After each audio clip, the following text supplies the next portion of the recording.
Hello, beautiful people, and welcome to another Tales of Awakening podcast, where we talk about the journey of coming into ourselves and what that looks like for us, what it looked like for me. And as I share what my experiences were, and other guests on the show share what their experiences are, then perhaps we can connect as you're going through your process. The process of awakening is never over, and sometimes it takes very spiritual forms and sometimes it takes very practical forms. I define it as the process of coming into more of who you are and your confidence in who you are. One of the things that I've been thinking about this week as I have come into contact with a group of people that I knew in a religious group that I was a part of through many years of my growing up. And quite a number of people have been expressing their challenges through the years growing up in that kind of religious environment, and how many of my friends at the time who ended up becoming a part of the LGBTQ plus community were really had a difficult time when they came out to Christian peers, parents, communities, and felt pretty ostracized by the experience. And in listening to some of these people that I haven't talked to in many years and I'm getting to reconnect with, which is really exciting, in listening to their stories and their experiences, I realized that it was, of course, not the same, but similar in certain ways to the experience that I had when I eventually left the religious institution of the church and set off on my journey of traveling and finding community in different ways and through different cultures. And I was thinking about how it can feel like a very lonely path when we start on the journey of who we are. One of the things that were in common with my friends that I've been reconnecting with and with my experience is that when we said, this is who I am, and it did not conform with the boxes, the neat and tidy boxes that were defined for us, then we were pushed out of that community. And so, all of a sudden it becomes very apparent who your true friends are. People that I thought were my spiritual family, that were my close friends, that I really had a deep connection with.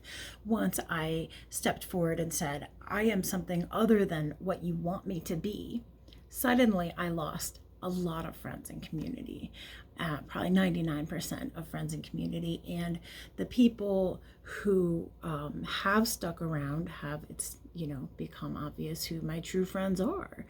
And that, I have to say, it was a difficult process, but such a gift. It's a gift that I give so much gratitude for, because now, as I express my authentic self, I start to become very clear in my current relationships who my true friends are and who they're not. And so it can feel really scary and it can feel really terrifying, especially when you're in a really high pressure social environment and you feel like, oh my gosh, if I am my authentic self, I'm going to lose all of my friends. And that's so natural and it's total survival. And certainly we don't have to just put everything out there to every single person. Nobody needs to know all my secrets. If I'm walking into, a very conservative environment, I'm not going to go into that environment necessarily preaching the gospel of psychedelics and, that sort of thing. So I am respectful to people and where they're at, but I'm certainly not going to hide aspects of myself or be shy or subordinate myself to other people's ideas of what I should be. But that's been such a long process. It takes so long to really step into okay, I know who I am now. And it's a constant process because, we all go with insecurities. We all have our triggers. We all have our traumas. We all have the things that we set out to do. And then we get self-conscious and we kind of pull back. So it's definitely a journey of exploring myself, being true to myself. And if I'm truly on a journey of self-inquiry, if I'm truly on a journey of self-awareness, that means that I'm constantly evolving, changing, growing, shifting. And so the kinds of friends and the people that are going to be in my life are kinds of people who they themselves are constantly growing, shifting, and changing.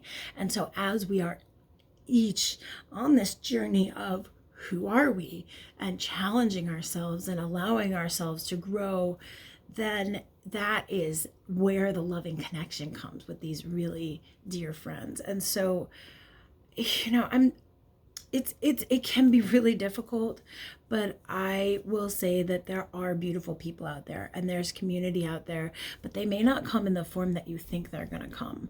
We have such an eclectic group or sets of friends in my family.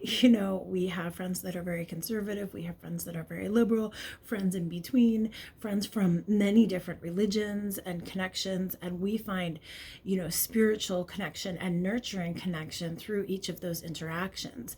And I believe that it is good for us to be exposed to different kinds of people because it helps keep us flexible and not staying in one box, like the algorithms do for us on social media, where we're just like seeing the same thing all the time.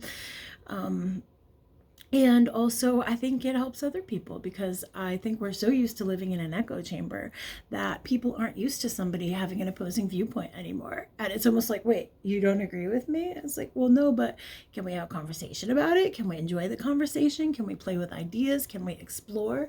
So, yeah, that's been a really interesting journey.